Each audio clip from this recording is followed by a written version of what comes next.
The blood-red sun hung low over the horizon as Pearl Whitman stumbled through the tall grass of Wyoming Territory, one hand clutching her swollen belly, the other gripping a tattered leather satchel containing everything she owned in the world. It was 1876, and the unforgiving frontier had taken nearly everything from her husband, her home, her dignity, but it wouldn't take her unborn child. Not if she had anything to say about it. The distant silhouette of Pinyon, Wyoming, grew larger with each painful step, the small frontier town her last hope for salvation. Pearl had been walking for miles, her boots worn through at the soles, her dress stained with dust and sweat. The contractions had started an hour earlier, growing steadily stronger. She knew she wouldn't make it much farther. The baby was coming whether she reached town or not. A particularly sharp pain doubled her over, forcing her to her knees in the tall prairie grass. She bit her lip to keep from crying out, tasting blood. "Please," she whispered to the empty landscape. "Please just let me reach town." As if in answer, the distant sound of hoofbeats reached her ears. Pearl's heart raced. Out here, a stranger could mean salvation or destruction. She had no way of knowing which. She struggled to her feet, ready to hide herself in the grass if necessary. The rider appeared over the ridge, a tall figure silhouetted against the setting sun. A black hat, broad shoulders, and the unmistakable profile of a Winchester rifle gleaming in a saddle holster. A cowboy. As he drew closer, Pearl could make out more details: a weather-beaten face, strong jawline covered with several days' worth of stubble, and piercing blue eyes that seemed to take in everything around him in an instant, including her. He reined his horse to a stop several yards away, clearly cautious. "Madam, you all right?" Pearl opened her mouth to answer, but another contraction seized her, and she could only gasp in pain, doubling over. The cowboy dismounted in one fluid motion, approaching slowly, hands visible. "My name's Wade Yates. I'm heading into Pinyon. Looks like you could use some help." Pearl nodded, unable to speak until the contraction passed. I'm Pearl Whitman. The baby's coming." Wade's expression shifted from wariness to concern. "Let's get you to town. Doc Simmons is a good man." He reached for her satchel, slinging it over his shoulder before carefully helping her onto his horse. He mounted behind her, one arm securing her as he urged the horse forward. "How far apart are the pains?" he asked, keeping his voice calm. Not far enough," Pearl managed, leaning back against him as the horse picked up speed. "I don't think we'll make it to town." Wade said nothing for a moment, then changed direction slightly. "There's a line shack about half a mile from here. It ain't much, but it's shelter." Pearl nodded weakly, grateful for any refuge. The sun had nearly disappeared now, painting the sky in deepening shades of purple. Another contraction hit, stronger than the last, and she couldn't hold back a cry of pain. "Hold on," Wade urged, spurring the horse faster. The line shack appeared just as the last light faded from the sky, a small, crude structure built for cowboys working the range. Wade dismounted quickly, helping Pearl down before carrying her inside. He lit a lantern that hung by the door, revealing a sparse interior. A small stove, a rough-hewn table, a narrow bed with a thin mattress. He helped Pearl to the bed, then moved with surprising efficiency, building a fire in the stove and retrieving a canteen of water from his saddlebags. Pearl watched through waves of pain as he rolled up his sleeves, revealing strong, tanned forearms. "I ain't no doctor," Wade said, his voice steady, "but this won't be the first baby I've helped deliver. My sister had 3, and I was there for each one." Pearl nodded, too consumed by pain to question his experience. "It's happening. Fast." The next hours blurred together for Pearl, pain pushing, Wade's steady voice guiding her through it. She'd never felt so vulnerable, so exposed before a stranger. Yet there was something in his calm demeanor that made her trust him. Just before dawn, with a final, agonizing push, Pearl's child entered the world. Wade's hands were there to catch the squalling infant, his face breaking into a rare smile. "You've got a daughter, Miss Whitman," he said, wrapping the baby in a clean shirt from his saddlebags. "A beautiful, healthy girl." He placed the tiny bundle in Pearl's arms, and she felt tears streaming down her face as she looked at her daughter. Tiny, red-faced, perfect. "Thank you," she whispered, looking up at Wade. In the lantern light, she noticed for the first time how handsome he was, despite the trail dust and weariness. "I don't know what would have happened if you hadn't come along."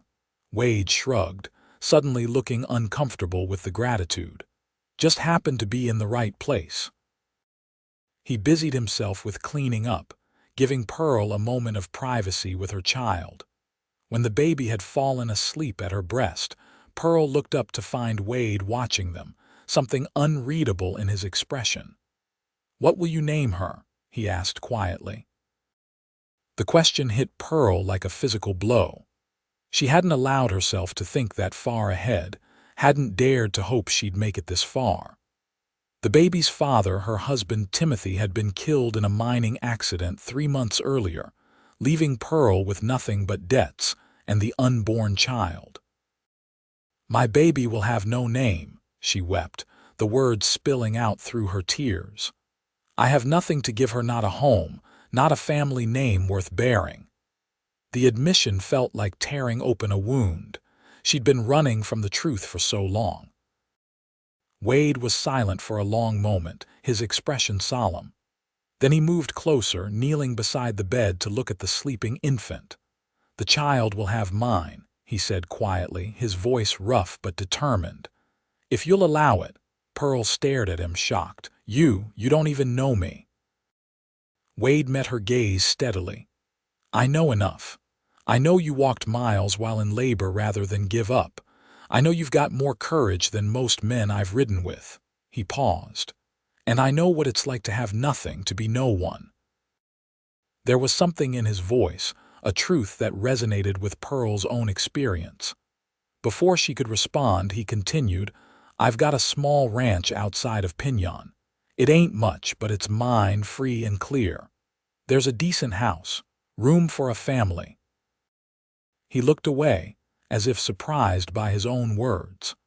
"I ain't proposing marriage, not exactly, just offering a name for the child and protection for you both." Pearl studied his face, looking for any sign of deception or ulterior motive. She found none, just the weathered honesty of a man who'd lived by his own code.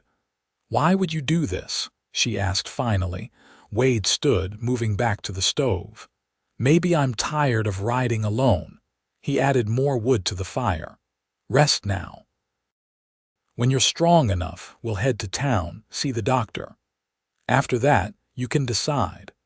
Pearl wanted to say more, but exhaustion washed over her in waves. The baby stirred in her arms, making tiny sounds in her sleep. Pearl looked down at her daughter's face, perfect and new, and allowed herself to wonder what life might be like with this strange, kind cowboy who'd appeared out of nowhere to save them both. As sleep claimed her, Pearl's last thought was that perhaps, just perhaps, the frontier hadn't taken everything after all. The sun was high in the sky when Pearl woke, momentarily disoriented by her surroundings. The events of the previous night came rushing back as her daughter squirmed in her arms, making hungry sounds. She looked around the small shack, but Wade was nowhere to be seen. A momentary panic seized her had he left them. But then she heard the sound of an axe splitting wood outside, and relief flooded through her. She adjusted her clothing to feed the baby, marveling at the tiny perfection of her daughter's features. The door opened, and Wade entered with an armload of firewood. He stopped short when he saw Pearl was awake, his eyes quickly averting from her partially exposed breast. "Pardon me," he said gruffly, depositing the wood near the stove. "How are you feeling?" "Sore," Pearl admitted, "but better than I expected." She hesitated. "Thank you again, Mr. Yates." "For everything." "Wade," he corrected, pouring water from his canteen into a small pot. He placed it on the stove. "I've got some coffee. Not much in the way of food, just some jerky and hardtack, enough to get us to town." Pearl nodded, watching as he moved around the small space with efficient motions. There was something comforting about his presence, solid, reliable. "About what you said last night," she began carefully. "About giving the baby your name, you don't need to decide now," Wade interrupted, his back to her as he tended the stove. "It was forward of me to suggest it." "No," Pearl said, "it was kind." She looked down at her daughter. I barely know you." Wade turned to face her, his expression serious. "That's fair. And you should know something about me before you consider my offer." He pulled up the room's only chair, sitting a respectful distance from the bed. "I used to ride with a rough crowd. Did some things I'm not proud of." Pearl tensed slightly, clutching the baby closer. "Nothing like that," Wade said quickly, reading her expression. "Never hurt a woman or child, but I was an angry young man who made poor choices. I've spent the last 5 years trying to build something honest." He gestured vaguely in the direction of Pinyon. "Got a small spread, 20 head of cattle, a decent house I built myself." "Why are you telling me this?" Pearl asked. "Because if you're considering my offer, you deserve the truth." Wade's blue eyes held hers. "I'm not a perfect man, Pearl. But I keep my word, and I'd provide for you and the little one." Pearl considered his words, studying his face. There was a hardness there, evidence of a difficult life, but also something else, a steadiness, a quiet dignity that spoke of a man who had faced his demons and chosen a different path. "My husband died 3 months ago," she said finally. "Mining accident in Silverton, Colorado, left me with nothing but debts, his family." She swallowed hard. "They made it clear I wasn't welcome, said the baby probably wasn't even his." The memory of their cruelty still stung. Wade's jaw tightened, but he said nothing, letting her continue. "I was heading to Laramie. I have a cousin there." Pearl looked down at the baby, now sleeping peacefully. "I never intended to stop in Pinyon. Sometimes life has other plans," Wade said quietly. Pearl smiled faintly. "So it seems." She took a deep breath. "If your offer still stands, Mr. Yates, Wade, I'd like to see this ranch of yours. After that, well, we can talk more." Relief visibly passed across Wade's features, quickly masked by a nod. "That's fair. We'll head to town first, see the doctor." He stood, moving to the door. "I'll ready the horse. Take your time." When the door closed behind him, Pearl looked down at her daughter. "What do you think, little one? Should we trust this cowboy of ours?" The baby stirred slightly in her sleep, tiny fingers flexing. Pearl stroked her daughter's cheek gently. "Yes, I think perhaps we should." An hour later, they were on the trail to Pinyon. Pearl rode in front, the baby securely wrapped and nestled in a makeshift sling against her chest. Wade sat behind her, one arm keeping her steady, the other holding the reins. The warmth of his body against her back was strangely comforting as they made their way across the open prairie. "Tell me about Pinyon," Pearl said, breaking the comfortable silence that had settled between them. "Small town, decent enough people," Wade replied. "Nothing fancy, but it's growing. Got a general store, hotel, saloon. Doctor's been there about 3 years now. Church is new, still being finished. And the people, will they?" Pearl hesitated, not wanting to voice her fears about how a woman in her situation might be received. Wade seemed to understand her unspoken concern. "Folks mind their own business, mostly, and anyone who doesn't will answer to me." There was a quiet steel in his voice that was oddly reassuring. The town appeared on the horizon, a collection of wooden buildings rising from the prairie. As they drew closer, Pearl could make out more details: a main street lined with hitching posts, a water tower, smoke rising from chimneys. It was larger than she'd expected, though still small compared to the mining towns she was used to. People glanced their way as Wade guided the horse down the main street, curious looks following them. Pearl kept her head high, though she felt painfully aware of her disheveled appearance and the circumstances of her arrival. Wade directed the horse to a white clapboard building with a small sign identifying it as the doctor's office. He dismounted first, then carefully helped Pearl down, his hands strong and steady around her waist. "I'll wait out here," he said, taking the reins of his horse. Pearl shook her head. "Please, come in with us." Something flickered in Wade's eyes, surprise perhaps, or something deeper. He nodded once, tying his horse to the hitching post. Dr. Simmons proved to be a kindly older man with silver hair and gentle hands. He examined both Pearl and the baby thoroughly, pronouncing them both in remarkably good health considering the circumstances. "Your husband did an admirable job delivering this little one," the doctor said, smiling at Wade. Before Pearl could correct him, Wade spoke up. "Just did what needed doing, Doc." The doctor nodded approvingly. "Well, Mrs. Yates, you'll need plenty of rest and good food. That little girl of yours is perfect, but early by my estimation." Pearl felt a blush rising in her cheeks at being addressed as Mrs. Yates, but she didn't correct the assumption. Somehow, in this moment, it felt like a protective shield. "Thank you, doctor," she said softly, cradling her daughter.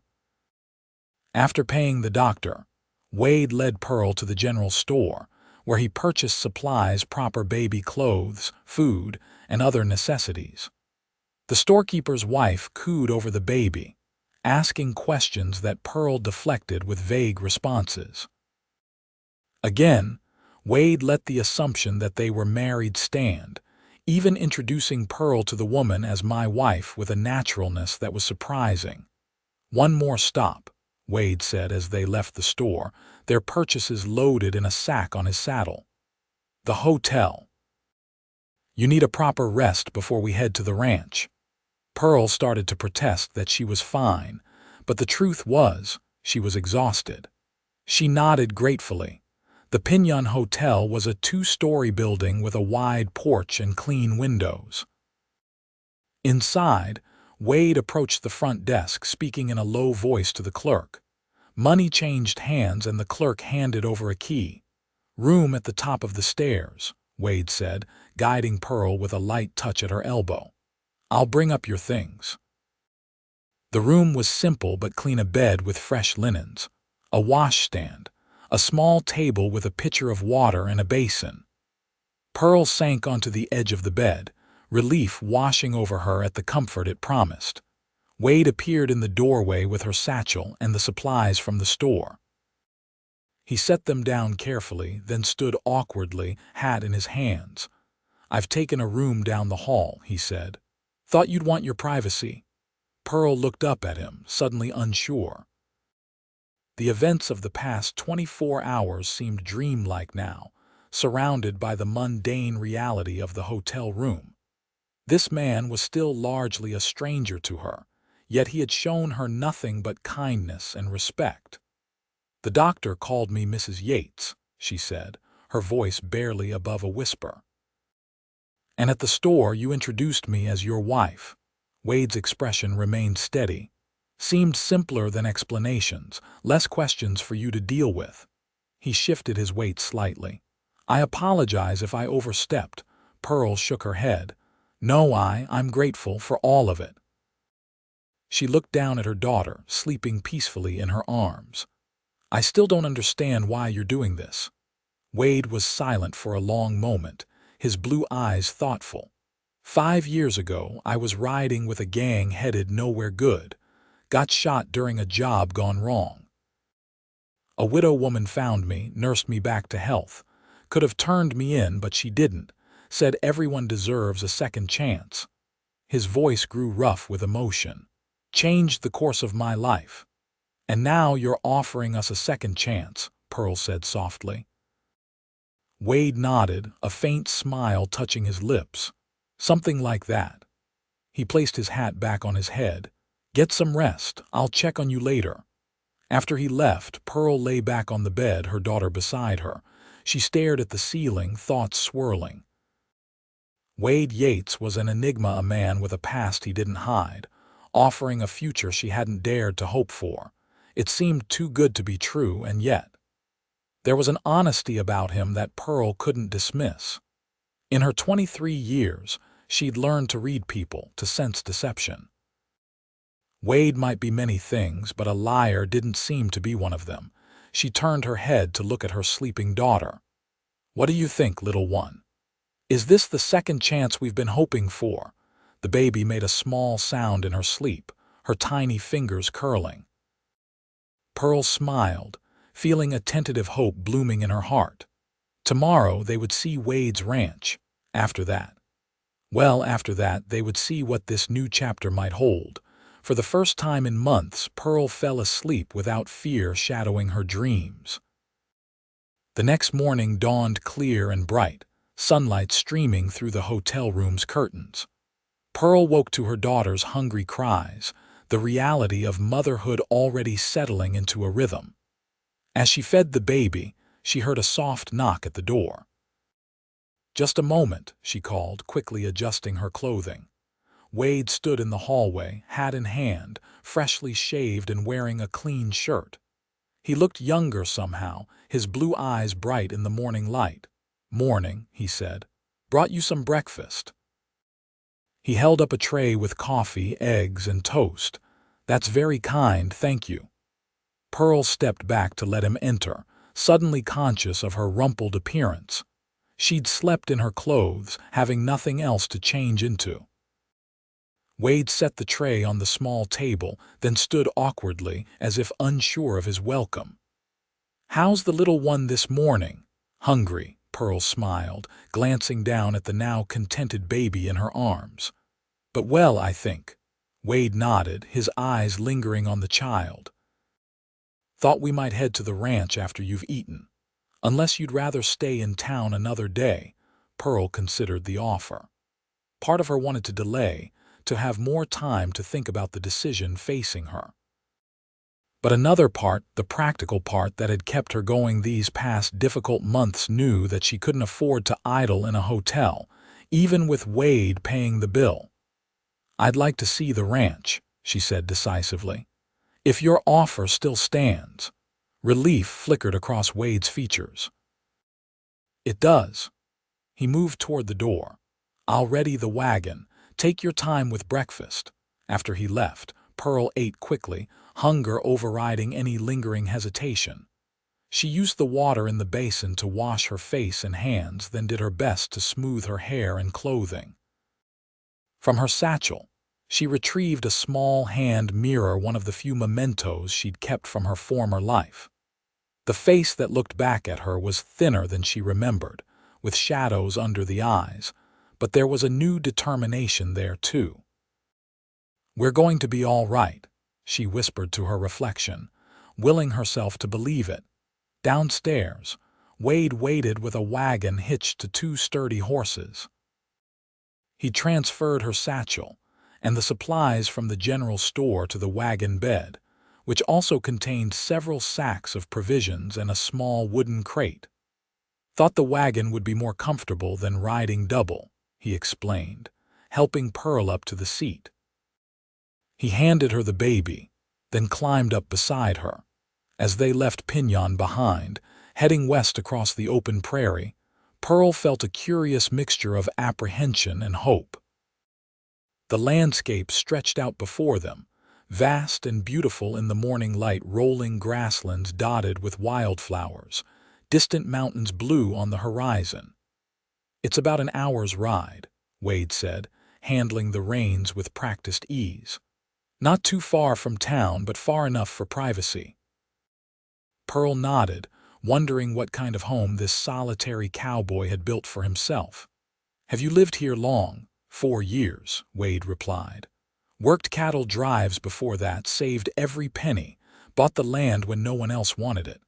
Why didn't they want it? A faint smile touched Wade's lips. Too much work. The previous owner let it go to ruin. Buildings were falling down, fences broken, wells silted up. He shrugged. Got it cheap, fixed it up bit by bit. You did all that yourself? Pearl asked, impressed despite herself. Wade nodded. Mostly. Hired help for some of the bigger jobs. He glanced at her.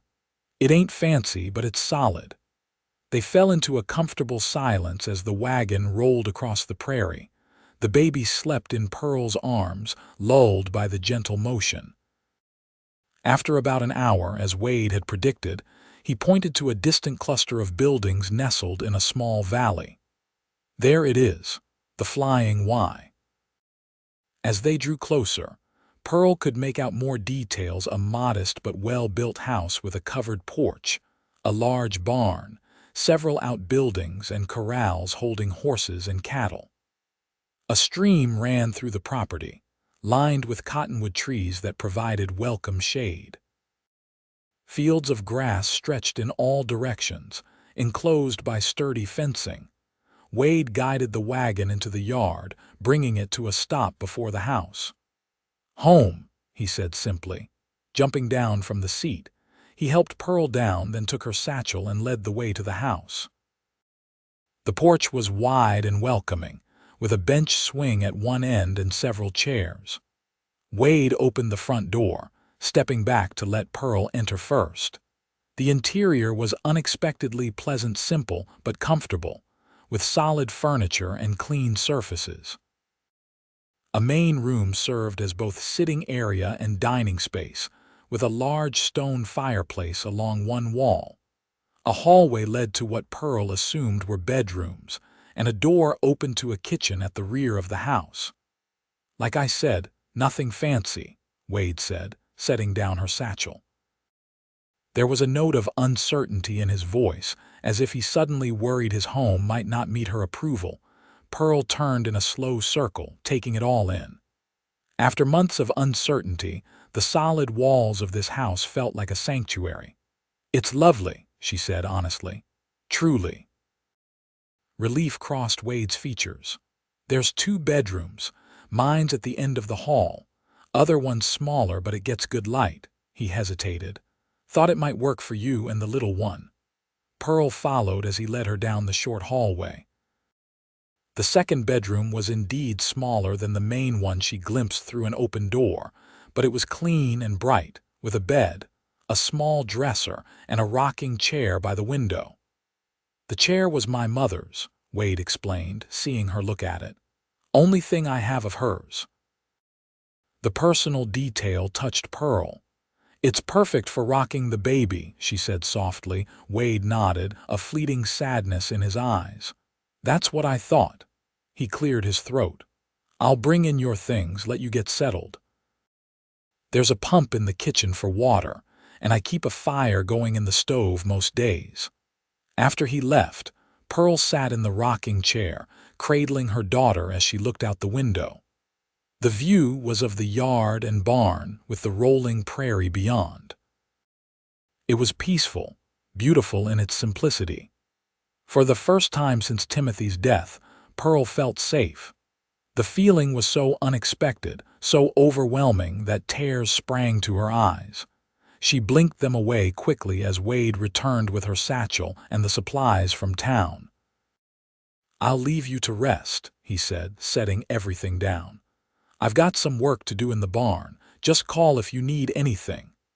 Pearl nodded, watching as he left, his tall frame filling the doorway momentarily.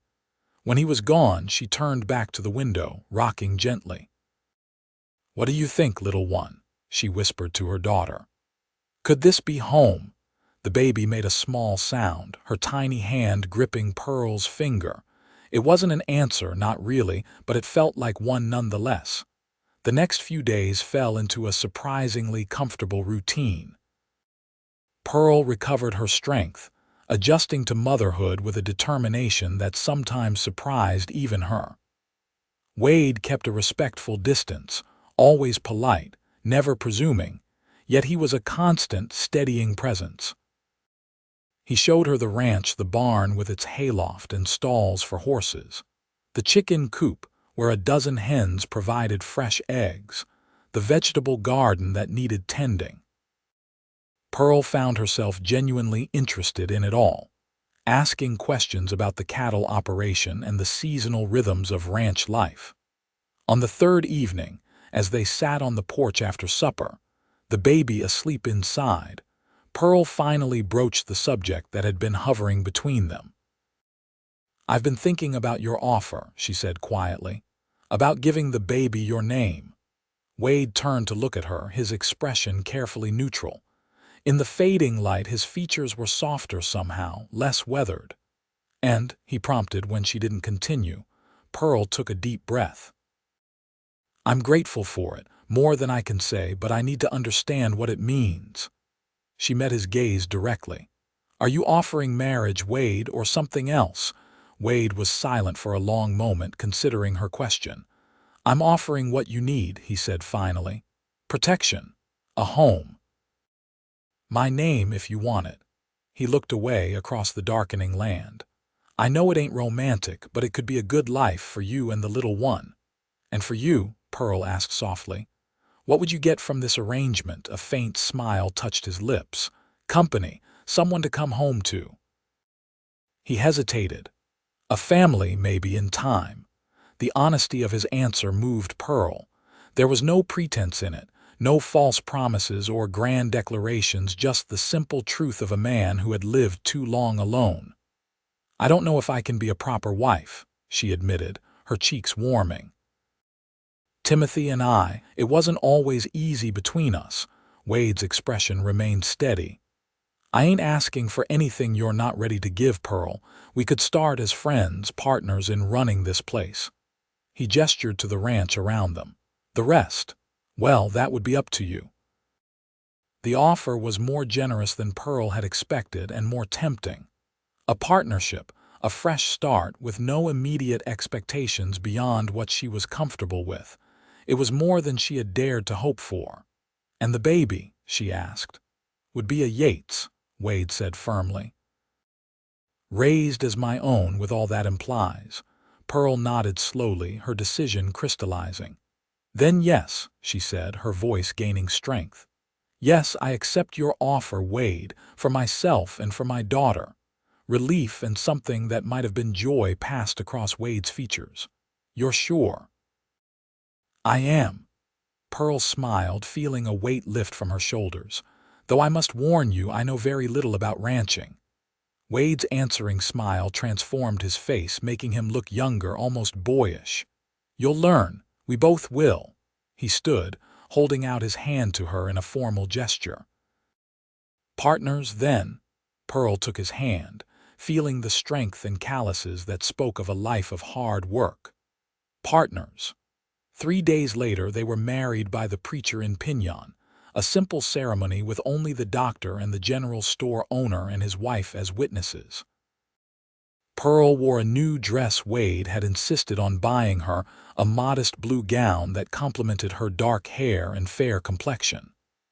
The baby, wrapped in a soft blanket, slept peacefully in Dr. Simmons' wife's arms during the brief ceremony. "I now pronounce you man and wife," the preacher declared, closing his Bible. "Mr. and Mrs. Wade Yates." Wade's hand was warm around Pearl's as they signed the marriage certificate. Her new name looked strange to her eyes, Pearl Yates, yet there was something right about it too. A fresh beginning inked onto paper. "What about the baby's name?" the preacher asked, preparing to fill out the birth certificate. Wade looked at Pearl, deferring to her. They hadn't discussed names since that night in the line shack, when Pearl had wept that her baby would have no name. Pearl looked down at her daughter, now awake and staring up with solemn eyes. She thought of the journey that had brought them here, of the man who had saved them both with his unexpected kindness. "Hope," she said softly. "Hope Elizabeth Yates." Wade's eyes widened slightly, emotion flickering across his features. "Elizabeth was my mother's name," he said quietly. Pearl nodded, smiling up at him. "I know. You mentioned it yesterday when you were showing me her rocking chair. She looked back at the baby. It suits her, I think. Hope Elizabeth Yates, the preacher repeated, writing it carefully on the certificate. A beautiful name for a beautiful child. As they left the church, stepping out into the bright sunlight of early summer, Pearl felt a curious sense of rightness. This wasn't the life she had planned, not by any measure, but perhaps it was the life she was meant to have. Wade helped her into the wagon, then handed up baby Hope before climbing up beside them. As they rode back to the ranch to their home, Pearl found herself studying her new husband's profile. There was so much she still didn't know about him, so much to learn. But they had time now, a lifetime stretching before them. "What are you thinking?" Wade asked, catching her gaze. Pearl smiled, adjusting Hope in her arms. "That sometimes the unexpected turns in life lead us exactly where we need to be."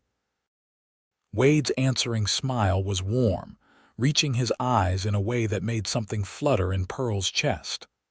"I reckon that's true," he said, his voice low and gentle. "Reckon that's true indeed." The summer days passed in a rhythm of work and discovery as Pearl settled into life at the Flying Y. Wade was a patient teacher, showing her the daily tasks of ranch life: how to collect eggs without disturbing the hens, when to water the garden in the dry heat, which wild herbs growing near the stream were good for cooking and which for medicine. Pearl proved a quick study, eager to contribute to their shared home. She revived the neglected kitchen garden, planting vegetables and flowers side by side. She learned to bake bread in the temperamental stove, filling the house with warmth and delicious smells. Each small success felt like putting down roots, like claiming this place as her own. Hope thrived under their care, growing stronger each day. She had Timothy's dark hair and Pearl's green eyes, but already Pearl could see that her daughter would be her own person, with a determined spirit that sometimes reminded her of Wade.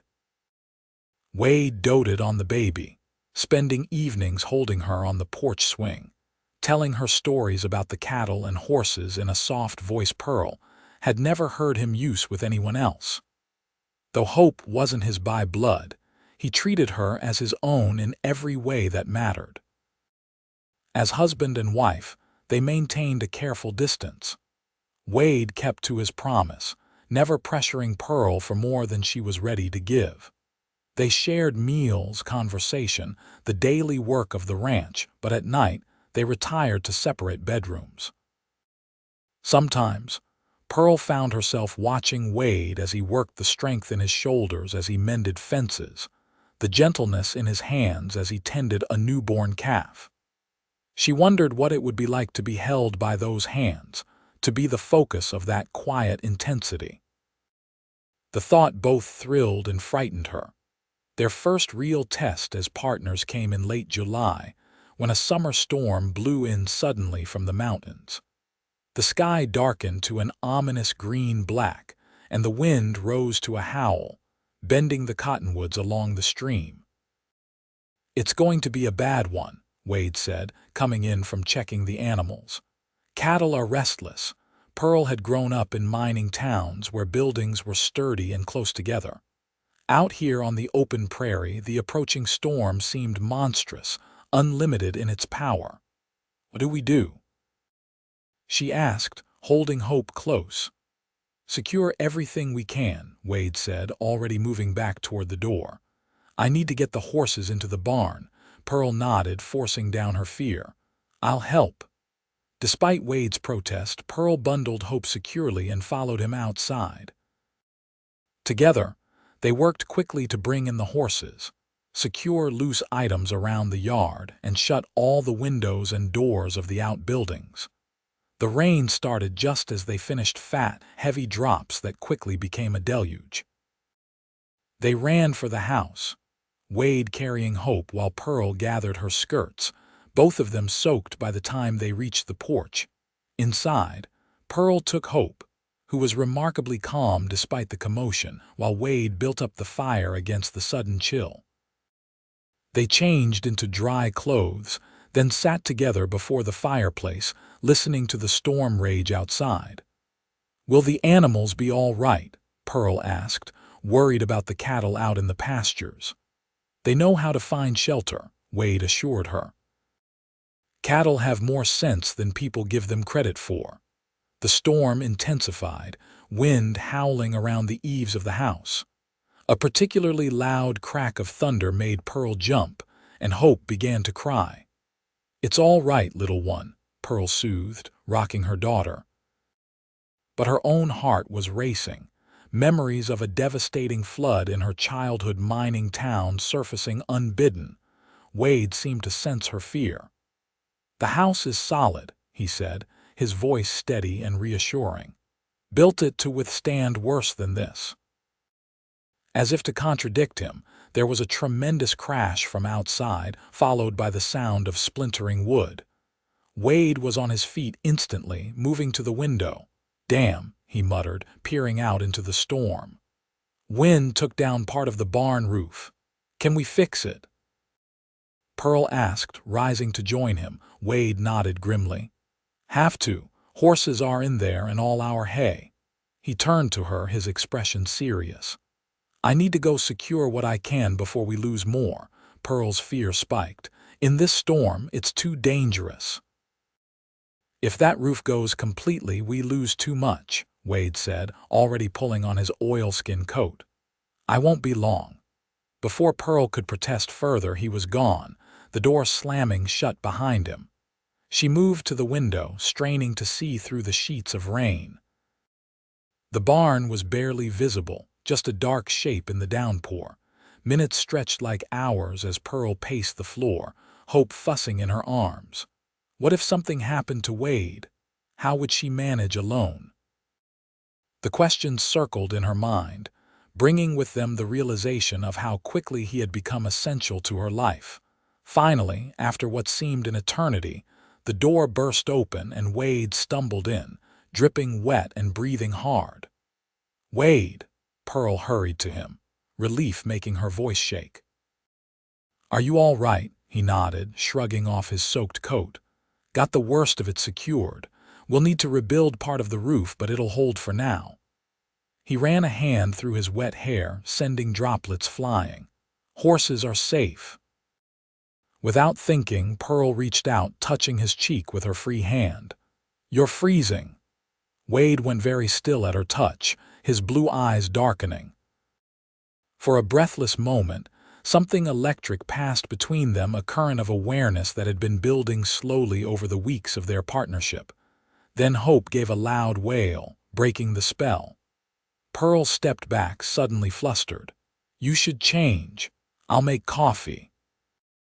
Wade nodded, disappearing down the hallway to his room. Pearl busied herself in the kitchen, her heart still racing, but not from fear of the storm.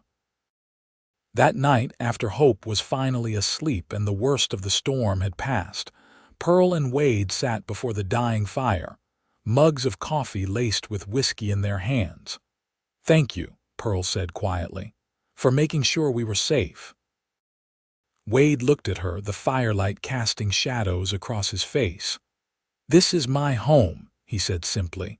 Then, after a pause, "Our home now." The words settled around Pearl like a warm blanket, our home.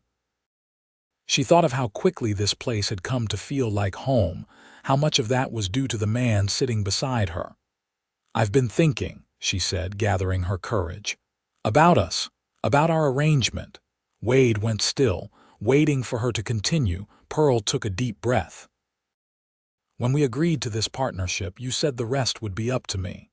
She met his gaze directly. I think I'd like to try being a real wife to you, Wade." The look that crossed Wade's face was complex hope, desire, and a tenderness that made Pearl's heart skip. "Are you sure?"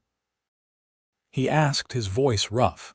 "There's no rush, Pearl." Pearl nodded, more certain than she'd expected to be. "I'm sure. I've come to care for you these past weeks." The admission was harder than she'd anticipated, vulnerable in a way that left her feeling exposed. "More than I thought possible." Wade set down his mug, reaching for her hand. His touch was warm, calloused fingers gentle against her skin. "I've cared for you since that first night," he admitted. "Tried not to show it, didn't want to pressure you." The honesty in his words moved Pearl deeply. This was not the passionate romance of novels, but something more profound, a caring built on respect, on shared work and purpose. "I don't know if I love you yet," she said truthfully, "but I think I could, given time." Wade's smile was slow, transforming his weathered face. "Time is something we have plenty of now." He raised her hand to his lips, pressing a kiss to her knuckles. "No need to rush, Pearl. We'll take this step by step, same as everything else." That night, for the first time, Pearl slept in Wade's bed, not for passion. Not yet, but for closeness, for the comfort of his steady heartbeat beneath her cheek, his arm a protective weight around her waist. As she drifted to sleep, listening to the last raindrops pattering on the roof, Pearl thought that this, perhaps, was what coming home truly meant. Autumn came to Wyoming Territory with a painter's palette: golden aspen leaves, russet grasses, skies so intensely blue they hurt the eyes.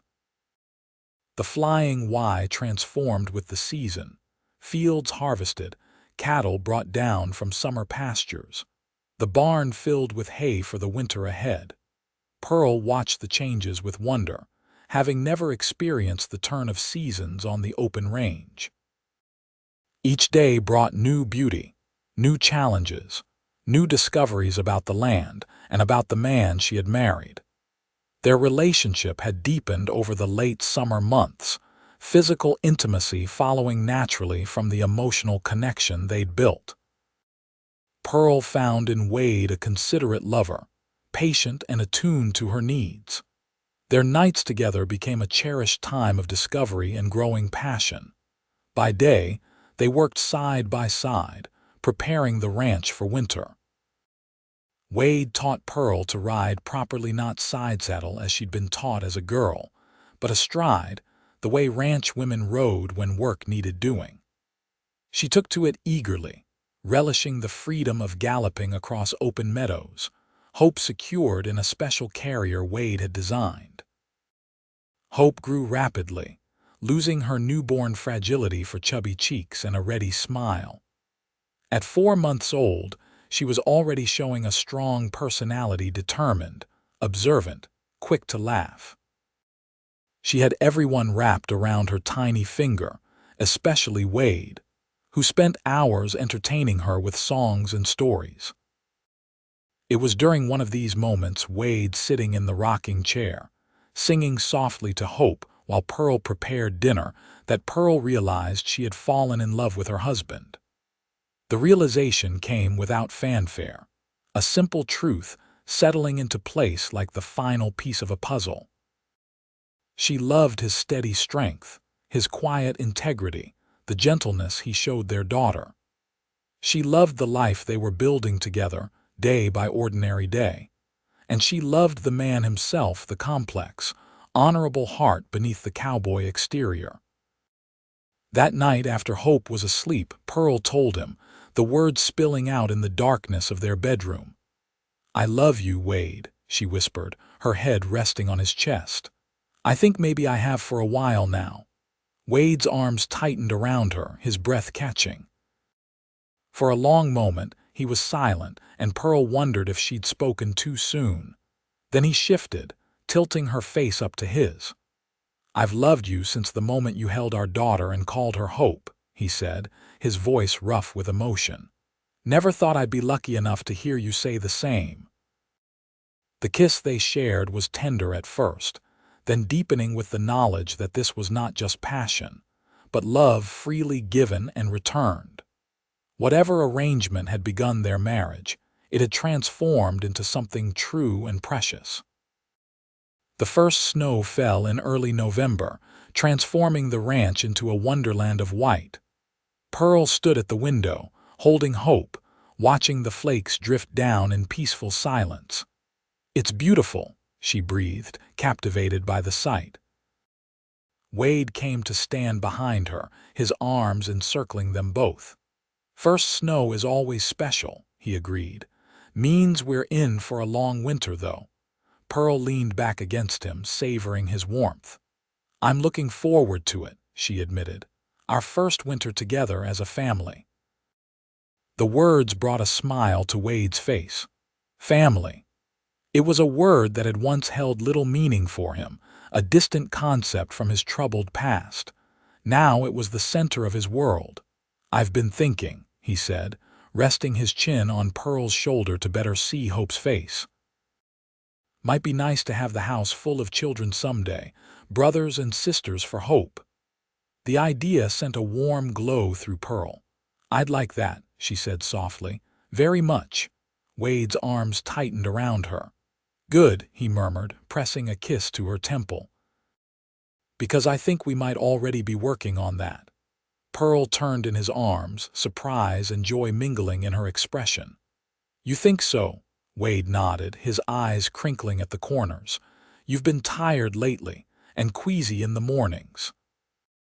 Pearl hadn't connected the symptoms, but now that Wade mentioned it, the signs were familiar.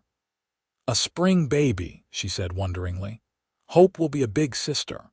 "She'll be wonderful at it," Wade said confidently, reaching to stroke their daughter's dark hair.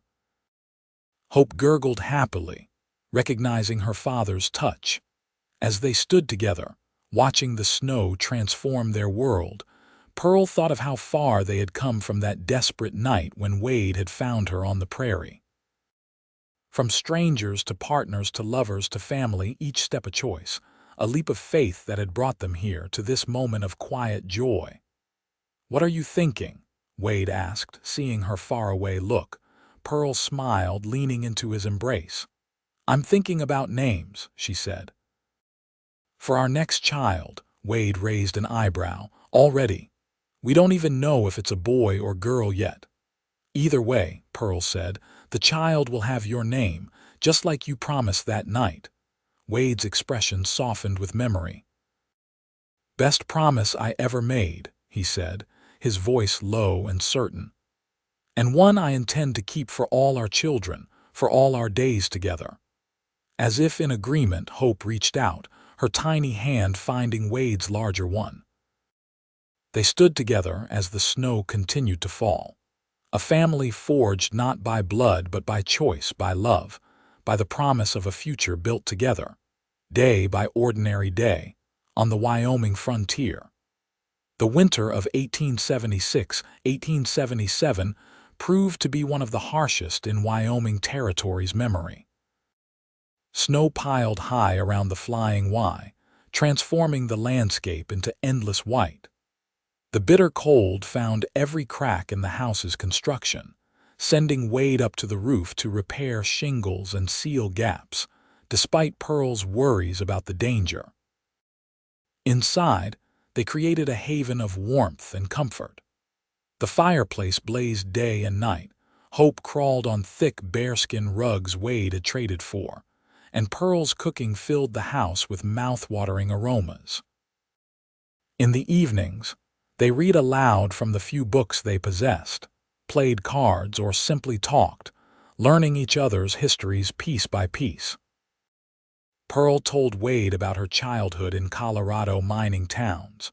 Her father, a prospector who chased dreams of silver until a cave-in took his life when Pearl was 14. She spoke of her mother, who had taught school until consumption claimed her 3 years later, leaving Pearl alone at 17. "That's how I met Timothy," she explained one snowy evening, her hands busy with mending. "He offered security when I had none. He wasn't a bad man, just restless, always looking for the next big strike." Wade shared his own story, in pieces his father a drunk who abandoned the family when Wade was 6. His mother working herself to death to support Wade and his sister. At 16, Wade had fallen in with a rough crowd, eventually riding with a gang that robbed stage coaches and small banks across the territories. "Never killed nobody," he said firmly. "Drew the line at that. But I did things I'm not proud of until that bullet put me down and Mrs. Abernathy found me. The widow who changed your course, Pearl remembered. Have you ever tried to find her to thank her? Wade shook his head. She died the winter after she saved me. Influenza. But before she went, she made me promise to do something good with the life she'd saved. He looked at Hope, sleeping peacefully in her cradle beside the fire. Figure this is what she meant. As winter deepened, Pearl's pregnancy became more evident, her slender frame softening with new curves. Wade was attentive, insisting she rest, taking on more household tasks despite his own heavy workload keeping the cattle alive through the brutal weather. They celebrated Christmas simply, with special treats Pearl baked from hoarded sugar and dried fruits, and gifts they'd made for each other in secret moments. Wade had carved a beautiful rocking horse for Hope, who delightedly bounced on it while holding tight to the mane. For Pearl, he'd fashioned a delicate wooden box with her initials inlaid in contrasting wood. "It's beautiful," she breathed, running her fingers over the smooth surface.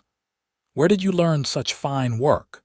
Mrs. Abernathy's husband was a cabinet maker, Wade explained. "She had his tools. Taught me some while I was healing." Pearl's gift to Wade was a hand-knitted scarf in deep blue that matched his eyes, and a leather-bound journal she'd asked the general store to order months earlier. "For your thoughts," she said, as he turned the blank pages. "Or for teaching Hope her letters someday." His kiss of thanks was tender, warming Pearl more thoroughly than the blazing fire. January brought blizzards that isolated the ranch completely for weeks. They rationed supplies carefully, though Wade had prepared well, storing enough food to last until spring if necessary.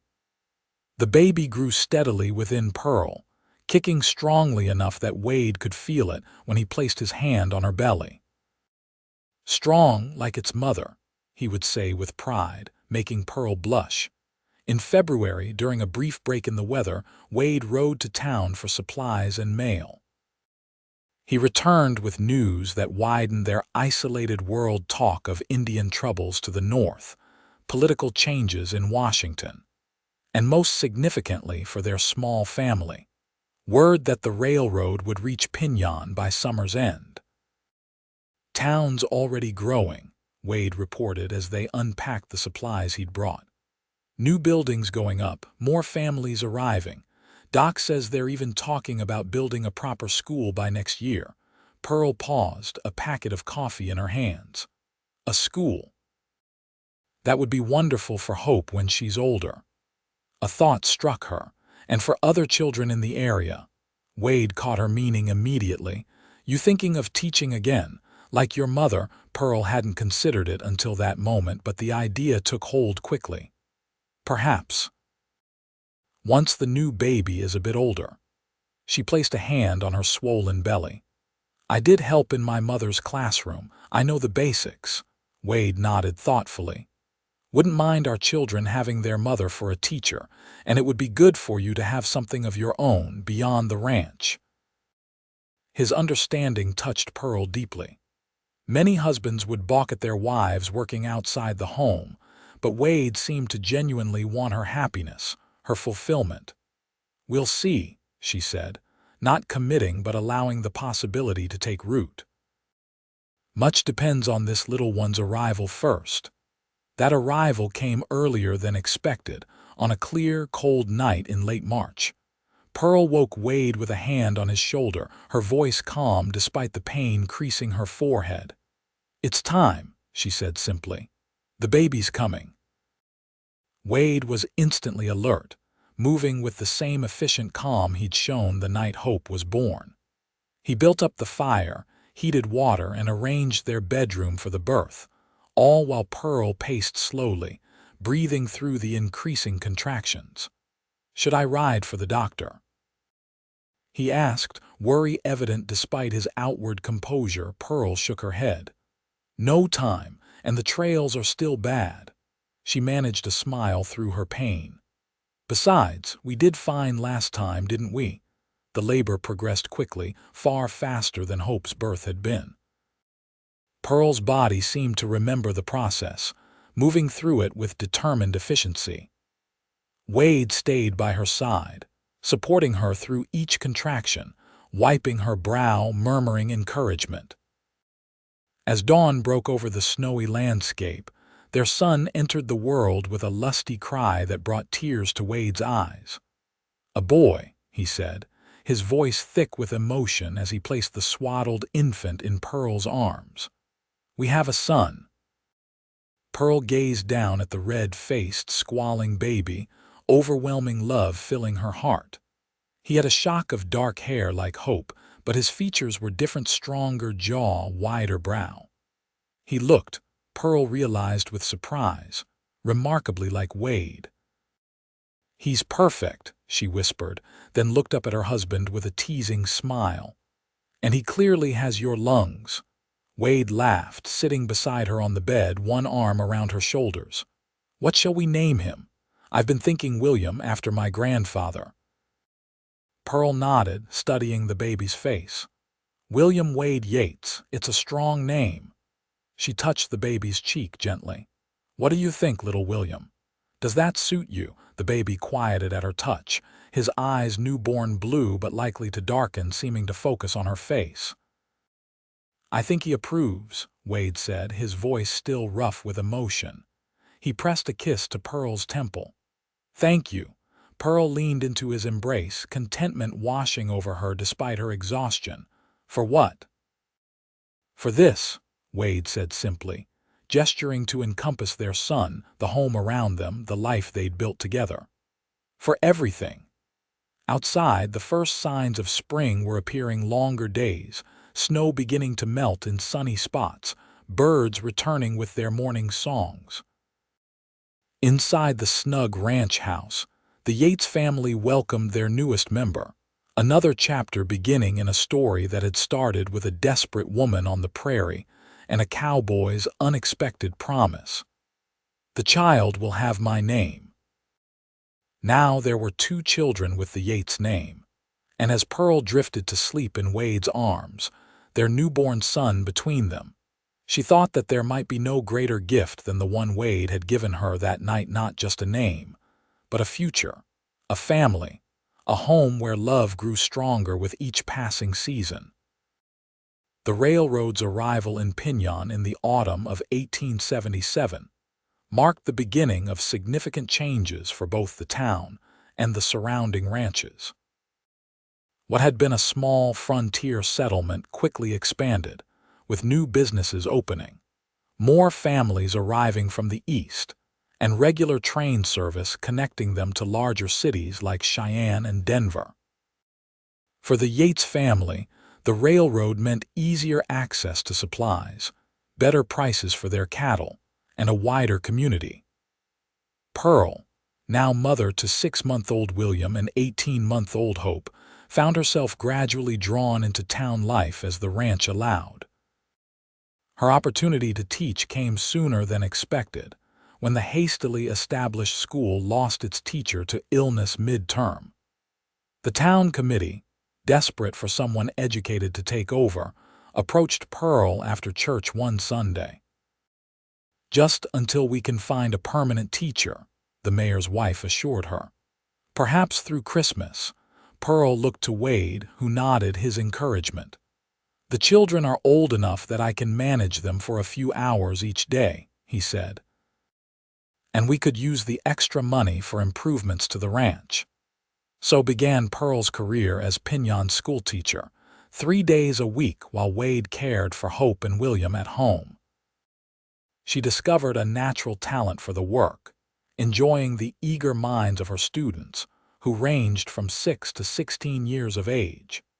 The temporary position extended through the winter and into the following spring, as no suitable replacement was found.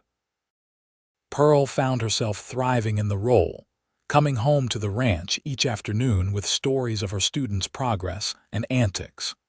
Wade supported her fully, rearranging the ranch work to accommodate her teaching schedule and taking pride in her accomplishments. He built shelves for her growing collection of books and transformed a corner of their main room into a study area where she could prepare lessons. "You're a natural teacher," he told her one evening as they sat on the porch, watching the sunset while the children played at their feet. "Just like your mother must have been," Pearl smiled, touched by the comparison. "I think she would be proud of all of this." She gestured to encompass their home, their children, the life they'd built. As the ranch prospered under their joint care, Wade was able to hire occasional help, first a local teenager who assisted with the heaviest work, then a permanent hand, a quiet man named Charlie who had cowboyed all over the West before deciding to settle in Wyoming. With Charlie's help, Wade expanded their operation, adding more cattle and horses, improving the breeding stock. The Flying Y gained a reputation for quality livestock, drawing buyers from as far as Montana and Colorado. Through it all, their family remained the center of their world. Hope grew into a spirited toddler with her mother's green eyes and a determination that both challenged and delighted her parents. William, calmer than his sister but equally bright, followed her everywhere, his adoration obvious. In the spring of 1879, Pearl discovered she was expecting their third child. The news was met with joy by Wade, who swept her into his arms when she told him, his face alight with happiness. "Another blessing," he said, his hand gentle on her still flat stomach. "I never imagined life could be so full." The pregnancy progressed smoothly through the summer and fall. Pearl continued teaching until November, when the school committee finally found a permanent teacher, a young woman from Boston with formal education credentials. Pearl relinquished the position with mixed feelings, though the timing was perfect with the baby due in January. "You've set a high standard," the new teacher told Pearl on her last day. "The children adore you." "They'll adore you too once they know you," Pearl assured her. "And I'll be available if you need any assistance." It was a genuine offer. Pearl had come to love teaching and hoped to return to it someday when her children were older. The winter of 1879-1880 was milder than previous years, allowing Wade to complete long-planned improvements to the ranch house before the baby arrived: a larger kitchen, a second fireplace, and most exciting for Pearl, a proper bathroom with a pump bringing water directly into the house. "No more heating water on the stove for baths," Wade said proudly as he showed her the completed room. "And no more trips to the outhouse in winter." Such luxuries were rare on frontier ranches, a testament to Wade's skill and determination to provide the best for his family. Pearl marveled at how far they had come from the small, basic house she'd first seen 3 years earlier. Their third child arrived punctually in mid-January, another son, whom they named James after Pearl's father. Unlike his brother's dramatic early arrival, James came into the world after a long but straightforward labor, with the new doctor from Pinyon in attendance. "Another fine boy," the doctor pronounced, handing the swaddled infant to Wade while he tended to Pearl. "You're building quite the dynasty, Mr. Yates." Wade looked down at his newborn son with wonder that hadn't dimmed since Hope's birth. "Not a dynasty," he corrected quietly, "just a family." As spring returned to Wyoming, bringing new growth to the land, the Yates family settled into life with 3 children under 5. The days were full, often chaotic, but filled with the kind of happiness neither Pearl nor Wade had dared to imagine in their earlier lives. One evening in late May, as they sat on the expanded porch watching Hope and William chase fireflies while baby James slept in Pearl's arms, Wade turned to his wife with a reflective expression. "You ever think about that night," he asked, "when we met?" Pearl nodded, knowing exactly which night he meant. "Often. How could I not? It changed everything." Wade took her free hand, his thumb tracing circles on her palm. "Do you ever regret it? Accepting my offer, taking my name?" The question surprised Pearl. After nearly 4 years of marriage, Wade rarely showed such uncertainty. "Never," she said firmly, "not for a single moment." She studied his face in the fading light. "Do you regret offering?" Wade shook his head emphatically. "God, no, best thing I ever did." He was quiet for a moment. "I just sometimes wonder if you got the life you deserved, if I've given you everything you should have." Pearl squeezed his hand, understanding the root of his doubt. Despite all they'd built together, part of Wade still saw himself as the wayward young man who'd ridden with outlaws, still felt he needed to prove his worth. "You've given me everything I never knew to want," she said softly. "A home, a partner, a love I can trust completely." She looked at their children, Hope now sitting on the steps, patiently showing William how to cup his hands around a captured firefly. "And 3 beautiful children who carry your name with pride, as do I." Wade's expression softened, doubt giving way to the quiet confidence that had drawn Pearl to him from the beginning. He leaned forward, pressing a gentle kiss to her lips. "I love you, Pearl Yates," he murmured, "more with each passing day." Pearl returned his kiss, the sleeping baby warm between them. "And I love you, Wade Yates, now and always." As darkness settled over the Flying Y, the family gathered inside Hope and William for their bedtime story. James in his cradle, Pearl and Wade side by side in the rocking chair that had once belonged to Wade's mother. The lamp cast a warm glow over them all, a circle of light in the vastness of the Wyoming night. Outside, the land stretched away in all directions, the same land where a desperate young woman had once stumbled, alone and afraid, where a solitary cowboy had found her and offered an unexpected salvation. That land had witnessed their beginning, 2 strangers, bound by a promise made in a moment of compassion. "The child will have my name." Now, that promise had expanded to encompass not just one child but 3. Not just a name but a legacy of love and partnership that would endure long after they were gone. In the quiet of their home, surrounded by the family they had built together, Pearl and Wade Yates held fast to the most precious truth they had discovered on their journey. That sometimes the most beautiful stories begin with the most unlikely promises, kept faithfully through all the seasons of a shared life. The years flowed by like the creek that ran through their property, sometimes rushing, sometimes gentle, but always moving forward, carving deeper channels with each passing season. The Flying Y expanded gradually under Wade and Pearl's careful stewardship, becoming one of the most respected ranches in the region. Hope grew into a confident young girl with her mother's intelligence and her father's quiet strength. By 10, she was riding as well as most adults, helping with the cattle and excelling in the Pinyon School, now housed in a proper building with multiple teachers.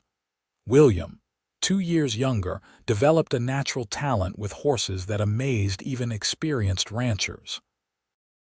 Where Hope was outspoken and adventurous, William was thoughtful and observant, though equally determined once his mind was set on something.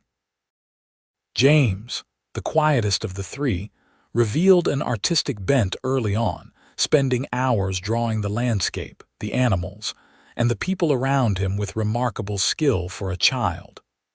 Wade built him a special desk by the main room's window, where the light was best for his artwork. In 1884, their family expanded once more with the birth of twins, a boy and a girl they named Thomas and Elizabeth. The double blessing came as a surprise, keeping Pearl in bed for the final months of the pregnancy and requiring a visit from a specialist doctor from Cheyenne for the delivery. "Twins!" Wade had exclaimed when the doctor first detected 2 heartbeats. "How will we manage?" But manage they did with help from Hope, who at 8 took on the role of mother's helper with serious dedication. The older children all adjusted to their expanded family with minimal jealousy, each finding their special role in caring for the babies. As Pinyon grew around them, becoming a proper town with a bank, a hotel, several churches, and even a small theater, the Yates family maintained their connection to the land. Wade taught all the children the ways of ranching, instilling in them a respect for the animals and the environment that sustained them. Pearl, meanwhile, ensured they received a solid education. Though she never returned to full-time teaching, she became a member of the school board, advocating for quality education for all the area's children. She also started a small library in town, donating books and soliciting donations from passing travelers and new settlers. Their home evolved with their growing family, more bedrooms added. The kitchen expanded again. A dedicated schoolroom built onto the main house where Pearl conducted supplementary lessons during the winter months when travel to town was difficult. Through it all, Wade and Pearl's partnership deepened, their love tempered by the challenges and joys of their shared life. They disagreed at times, as any couple does, but never lost the fundamental respect and admiration that had characterized their relationship from the beginning. "You two still look at each other like newlyweds," Charlie commented one evening as they celebrated Wade's 40th birthday with a gathering of friends and neighbors. The old ranch hand had become like family over the years, a beloved uncle figure to the Yates children. Pearl blushed at the observation, but Wade simply smiled, pulling her closer to his side. "When you find something worth holding on to," he said, "you don't take it for granted."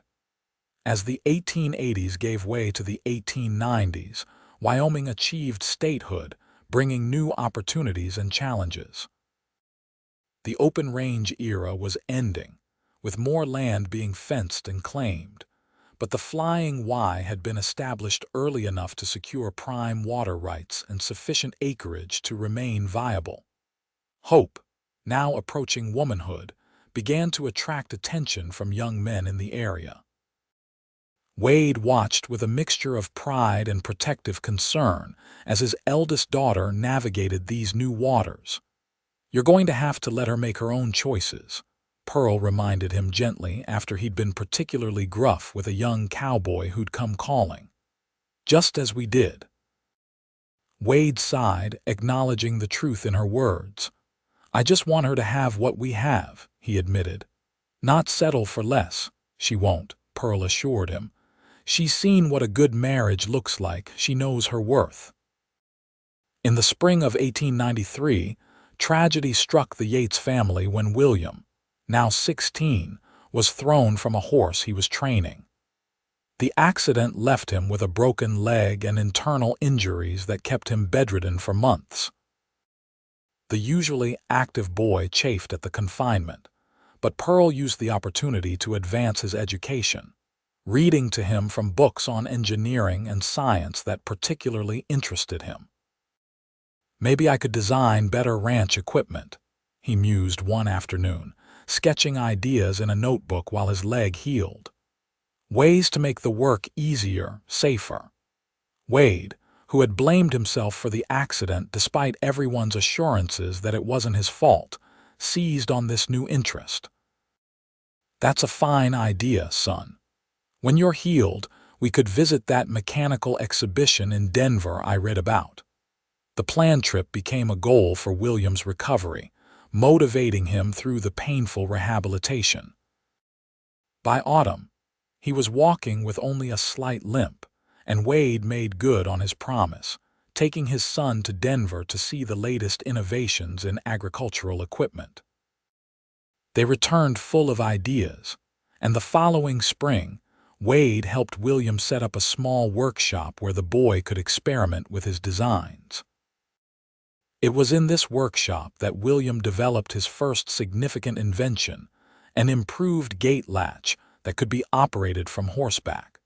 saving ranchers the constant mounting and dismounting that wore on both man and horse. The design was simple but effective, and when Wade showed it to neighboring ranchers, orders began coming in. By the time William turned 18, he had a small business operating alongside his duties at the Flying Y. Hope, meanwhile, surprised everyone by announcing her intention to become a doctor. "Ever since William's accident," she explained to her astonished parents, "I've known this is what I want to do." There were few female doctors in Wyoming at the time, but Pearl and Wade had never been ones to discourage their children's dreams. "It won't be easy," Wade warned her.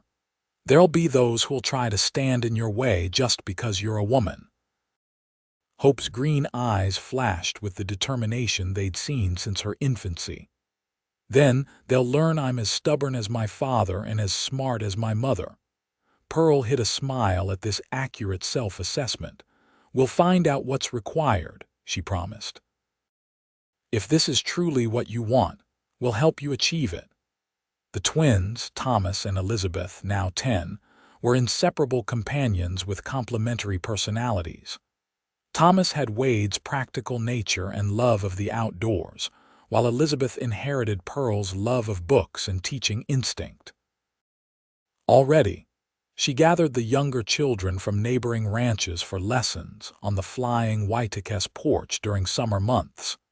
James, at 14, continued to develop his artistic talents, his drawings and paintings capturing the changing frontier around them with increasing skill. A visiting cattle buyer, impressed with a landscape hanging in the Yates home, commissioned James to create a similar piece for his office in Cheyenne.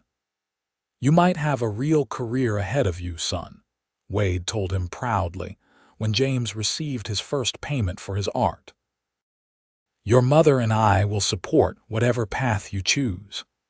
As the 19th century drew to a close, Pearl sometimes marveled at the life they had built from such uncertain beginnings. From that desperate night on the prairie to a thriving ranch, 5 remarkable children, and a love that had only grown stronger through every trial and triumph. One evening, as they sat on the porch watching the sunset, a habit they'd maintained through all their years together, Pearl turned to Wade, studying the face that had grown dearer to her with each passing year. "You remember what you said to me that first night?" she asked softly. "When I told you my baby would have no name," Wade nodded, his eyes reflecting the golden light of the setting sun. "I said the child would have mine." He glanced toward the house, where voices and laughter could be heard as their children prepared the evening meal together. "Best offer I ever made." Pearl leaned against him, his arm automatically encircling her shoulders. "And the best I ever accepted." She was quiet for a moment, listening to the familiar sounds of their home and land. "I was so afraid then, so alone, I couldn't imagine a future beyond the next day." Wade pressed a kiss to her temple, his touch as tender as it had been in their first years together. "And now," Pearl smiled, turning to meet his gaze, "now I can't imagine a life without you, without all of this." She gestured to encompass their home, their land, the family they'd created. "You gave me more than a name, Wade. You gave me a life worth living." Wade's eyes grew suspiciously bright in the fading light. "We gave that to each other, Pearl." His voice was rough with emotion. "And we'll keep on doing so for all our days." As darkness settled over the Flying Y, they remained on the porch, wrapped in the comfortable silence of 2 people who had shared a lifetime of words and no longer needed them to communicate what mattered most. The stars appeared one by one, brilliant in the clear Wyoming sky, witnesses to the love that had blossomed between a desperate young mother and the cowboy who had promised her child a name. That promise, made in a moment of compassion by a man seeking redemption, and accepted by a woman with nothing left to lose, had become the foundation of a legacy that would continue long after they were gone, a legacy of love, honor, and the abiding truth that sometimes the most beautiful journeys begin with a single step taken in faith. In the summer of 1906, the Yates family gathered at the Flying Y for a 30th anniversary celebration that brought together not only Pearl and Wade's children, but a growing number of grandchildren as well. The ranch had prospered beyond anything they could have imagined in those early years, now encompassing over 2,000 acres of prime Wyoming land. Hope, at 30, returned from Denver where she practiced medicine as one of the region's few female doctors. After facing considerable resistance, she had graduated from medical school with honors and established a reputation for exceptional care, particularly for women and children. Though unmarried, she lived a fulfilling life that her parents took pride in, knowing she had followed her heart rather than convention. William arrived with his wife, Caroline, and their 3 children. His invention business had grown into a successful manufacturing company based in Cheyenne, producing ranch equipment that was used throughout the West. Despite his business success, he remained deeply connected to the Flying Y, advising on modernization and expansion. James came from New York City, where his Western landscapes had found an eager market among Easterners fascinated by the frontier. Quiet and thoughtful as ever, he had found his voice through his art, telling the story of Wyoming's changing face with each canvas. His wife, Rebecca, a gallery owner's daughter, shared his passion for art and the West. The twins, Thomas and Elizabeth, now 22, represented different aspects of the Yates legacy. Thomas had chosen to remain at the Flying Y, working alongside Wade with the intention of eventually taking over the ranch operations. Elizabeth, following in Pearl's footsteps, had become a teacher at the Pinyon School, beloved by her students and respected by the community. As Pearl watched her family gathered around the long tables set up in the yard, she felt a sense of completion that brought tears to her eyes. Wade, now in his mid-60s but still strong and straight-backed, found her gaze across the celebration, understanding without words what she was feeling. He made his way to her side, taking her hand in his weathered one. "Quite a sight, isn't it?" he said quietly. "All these fine people who carry our name." Pearl nodded, too full of emotion to speak for a moment. "Finally," she said, "I never dreamed, that night you found me, that we would create all this." Wade's arm slipped around her waist, a gesture as familiar and comforting as breathing after 3 decades of marriage. "We did good, Pearl Yates," he said, a smile crinkling the corners of his eyes. "We did real good." Later that evening, after the younger children had been put to bed and the adults gathered around a bonfire, Hope rose to make a toast. Holding her glass high, she looked at her parents with deep affection. "To my mother and father," she said, her voice carrying clearly in the night air, "who taught us that love isn't just a feeling but a choice made every day. Who showed us that a family isn't defined by blood, but by the bonds forged through years of caring and sacrifice." Wade and Pearl sat hand in hand, receiving the love of their family with humble gratitude. As the celebration continued around them, Pearl leaned close to whisper in her husband's ear. "That frightened girl on the prairie could never have imagined this moment," she said. "Thank you for making it possible." Wade turned to her, his blue eyes still capable of making her heart skip even after all these years. "Thank you for trusting me enough to accept my offer," he replied. "Every happiness I've known has come from that moment." As the fire burned low and the stars wheeled overhead, Pearl reflected on the journey that had brought them here. From that desperate night when she had wept that her baby would have no name, to this moment of abundance and joy, surrounded by the family that carried the Yates name with pride.